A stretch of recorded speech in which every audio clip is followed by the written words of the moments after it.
Hi, my name is Florencia Colella, and I am with Michigan State University Extension. This is going to be a quick video for all of my small farm bookkeepers. I wanted to show you an accounting system that you may be interested in setting up for this upcoming year. So I'm going to share my screen, and I am going to be based on my browser. So this is essentially what it's going to look like. You would want to type in bit.ly/farm cash track, and you would be able to pull up this spreadsheet on your computer. You would pull it up as a view only spreadsheet. So it's, I'll show you.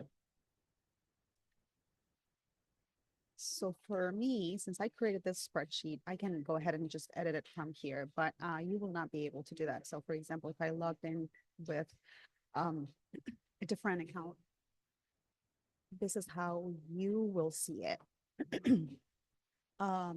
So you're not going to be able to type or change anything, but you can go ahead and go to File and make a copy, and then it will put it in your personal Google Drive, and you can change the name.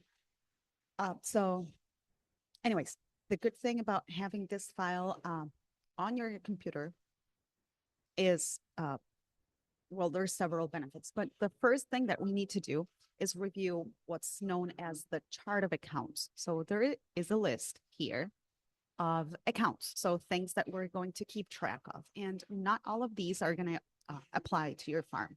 So you may want to remove whatever you don't need. These orange yellow ones are equity accounts. So they are accounts that describe stuff that happened essentially between the farm and the personal side. So if you draw money, or if the partnership draws money out of the farm, or if there's capital distributions or capital contributions, stock and corporate dividends, if any of these or whichever of these, usually you'll want to have at least one account that will help you connect like the external world with the farm world. But you may not need all, 6 of these. So just delete whatever accounts you don't need. And the same here on the income side. So if you sell crops, you know, some of these may apply to you and some may not. So go through these and delete whatever you don't think you will need. You can always come back to this file to look at the full list if you ever need to add accounts again. So these are the expenses, and you will do the same. Just delete whatever you do not need. Farther down, well, we have this yellow line for the depreciation expense that's a little different than the cash expenses. We also have this one here as a reminder. If you need to ask questions, you're going to be able to kind of tag that. But the rest of them are more normal expense accounts. So, and when I say accounts, it's just something that you're going to be keeping track of. All right, the blue ones are asset accounts. So if you're spending money, for example, on buying crop inventory, your bank account or cash account would decrease, but your inventory would increase. So there's always in accounting the double, two things that happen. You spent money to buy something, or you buy or you sell something and you earn money. So there's always that exchange. And so there's always 2 accounts that get affected. So that's why we also have asset accounts here to kind of like reflect where money goes or where money comes from. Hopefully that makes a little bit of sense. But anyway, these are asset accounts. And these are also asset accounts. That's why they are also blue, but they are lighter blue just so you can differentiate between like hard assets and like money assets or cash assets. And again, you'll go through these, and if there's stuff here that you don't own and you don't think you'll ever own, just delete them.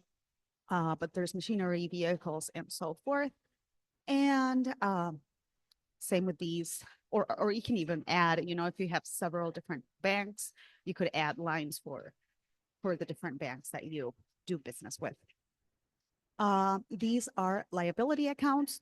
So if you have loans, you can use some of these, or you can just create your own for the different loans. These yellow ones are for reconciliation goals. So these are just like, they're just going to type in, okay, if I actually have in my bank account, I don't know, $2,000, I'm going to put it here. And once I do my accounting, I'm going to double, these are formulas here. So if it calculates as the same as what you actually have in the bank, then all is good. If it does not, then we will have to kind of fix the accounting. That means that there's a mistake in your books. So that's why we want to have a space to record what you actually have in the bank. All right, let me fix the formatting here to make it a little prettier. All right. So these are also formulas, and they will just calculate some very basic metrics, like how much money flowed between your bank account and yeah, so in and out of your bank account. So this calculates the flow of money in the accounts that are actually cash accounts. And then this one calculates income minus expenses. So this one will have all of the income, all of the expenses, and that's what it will show you. The balance just calculates. So, you know, there's this concept in accounting that things need to balance. And just like I said before, that whenever you, you know, whenever money moves, there's an incoming account and an outgoing account. And so if that is being respected, if that is called the fundamental accounting equation, if that is being respected or if that is working, then everything should balance. So your assets, what you own, should equal the money that you owe and your equity or your net worth. And if there is a zero here, that again means that things are working. All right. Then there's a difference here calculating between the register flow and income minus expenses. There may be differences, and that is fine. As usually the differences will be, well, I'll get into that at another time. But all of this is calculated automatically. And these show you the changes in equity, how your net worth is changing, if your net worth is increasing or decreasing, and how it is accumulating over time. And these are about cash flow. So similar, but a little different metrics, just so you can see how things are going. And there's totals calculated by month, and there's a total for the year. And there's also this space here where you can paste your numbers for the last year and compare. And then, you know, you could keep track of more years if you want. But okay, how do you actually do this? There's two things that you will want to do throughout the year. One is full bank statements into this file. So here I already have some dates and amounts. These are just examples. So suppose that you grabbed your statement that you downloaded from your bank portal account. So usually you can download an Excel file, and you will have to make sure that so this one has a formula. That's why it's gray. It's just so you can see the month and not the date. Because the whole year is going to be in this page for this bank. And there is another one for another bank, assuming you do business with two banks. And the other tab would be for cash and for any adjustments that you need to make. But for these, you would just copy and paste exactly as it's coming from the bank. The only change that you may need to make is that your bank, you know, different banks will download the transactions in a little different format. So you may not have the date on the first column and the amount on the second column and the detail in this one. So you may need to change the order of the columns. And for that, you can always have like a scratch pad type sheet.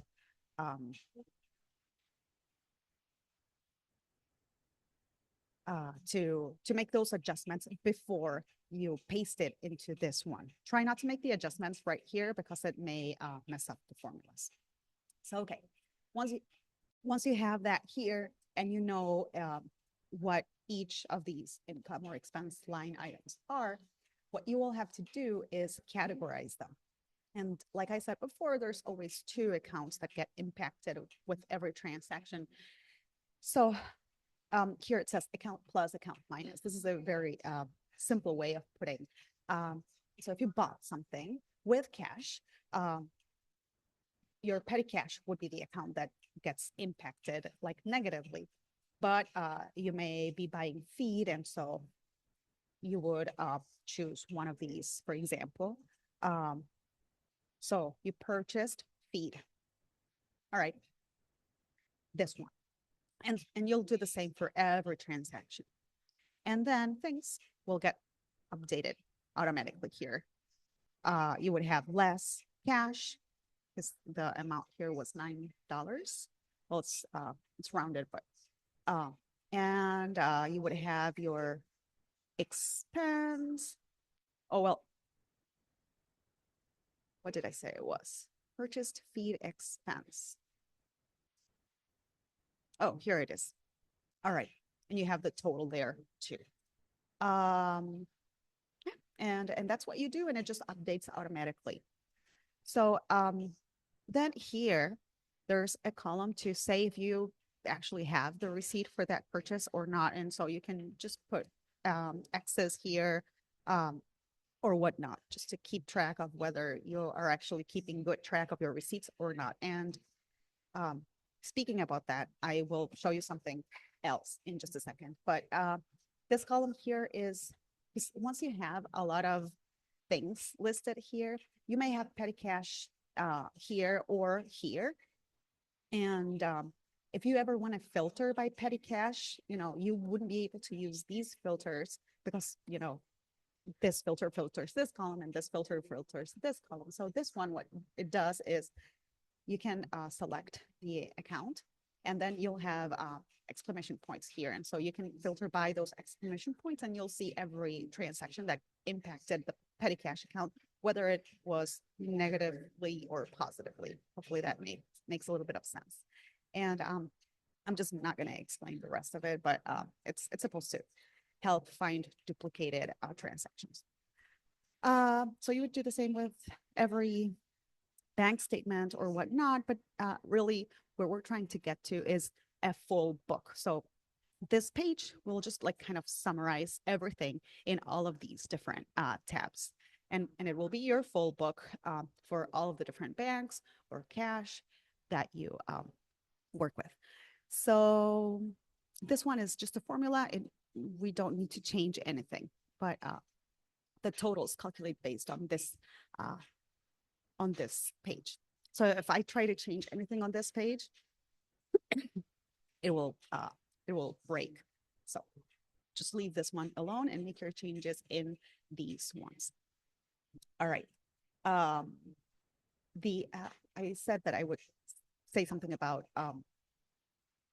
the receipts. There is a different trick to kind of keep track of receipts that will integrate with this spreadsheet, such that you will have a list of your receipts also to kind of like cross-reference, because we're always supposed to be reconciling.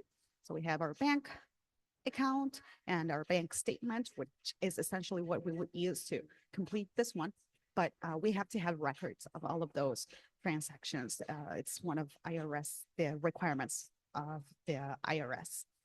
So how do we do that? I'm going to talk about that in a separate video, just not to make it so long. So I hope you join me there. Thank you.